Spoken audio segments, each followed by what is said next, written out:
Kiyik kopacaksın o da. 30 milyon alıngan mal. 525 kala geçiş gerek. Kilosu minus kuda kalası. Çekildi. Amonçila hazır amonçila. 515 kala geldi. 22 milyon 500. 434 kala geldi. 2 milyon alıngan mal. 390 kala gelir.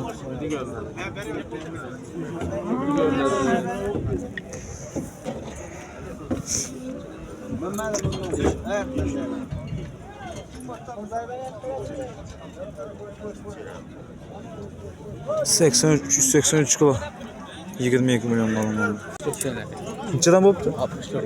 Kim aldı onu? 64 bin sondan boptu. Malın zoru. Neçe geldi? 600 kilo geldi.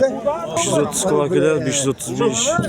Hayda sen. 62 mindən 10 kilo skitki. Eyvallah. 536 kilo geldi. 536 kilo. 536. 62 mindən 10 kilo skitki. 10 kilo mu? Hava. Eyvallah. Tutasın, verfenmezsin. 60 diyor, 60. 560 kilo. 62 mindən sonunda 10 kilo skitki alıngan mal. 64'ten mi oldu? 540 kilo 30 milyon 500 alıngan mal. Yine 5 milyon asal alıp tuttu.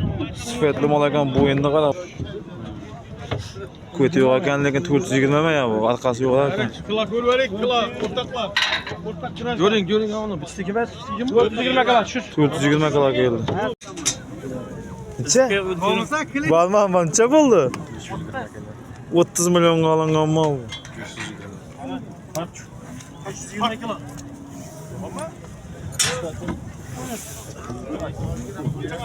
520.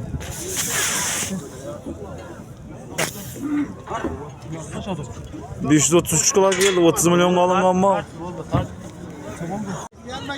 62 milyon alıngan mal. 608 kilo geldi. Sıfatlı mal ekan. Kapılı görmesin.